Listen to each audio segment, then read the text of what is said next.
നമ്മുടെ ചെറുപ്പകാലങ്ങളിലെ നമ്മൾ ഇതേപോലെ കഞ്ഞിയും കറിയൊക്കെ വെച്ച് കഴിച്ചൊരു കാലമുണ്ട്. അത് നമ്മുടെ എത്ര സുഹൃത്തുക്കൾക്കറിയാം. അത് കണ്ടപ്പോൾ എനിക്ക് ഭയങ്കര ഒരു സന്തോഷമായിരുന്നു കേട്ടോ.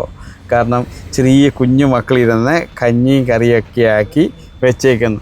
അതെന്ന് വെച്ച് കഴിഞ്ഞാൽ ഓരോ കറി മിക്സ് ചെയ്യാനും കാര്യത്തിനുള്ള പാത്രം ഇതാ ചോറോ എന്തോ അങ്ങനെ എന്തോ പരിപാടി ആക്കിയേക്കുക. ചട്ടിക്കകത്ത് ചിരട്ടക്കകത്താണ് പരിപാടി.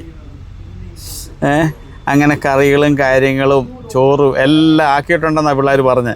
പിള്ളേർ നമുക്കങ്ങനെ വീഡിയോ കൊണ്ടുവരാൻ പറ്റത്തില്ലാത്തത് കൊണ്ട് മാത്രമാണ് കൊണ്ടുവരാൻ. ചോറ് കഴിച്ചിട്ട് ബാക്കിയിരിക്കുന്നത് കപ്പും ഗ്ലാസ്സും എല്ലാം എടുത്ത് വെച്ച് എന്നാ രസമായിരുന്നറിയോ.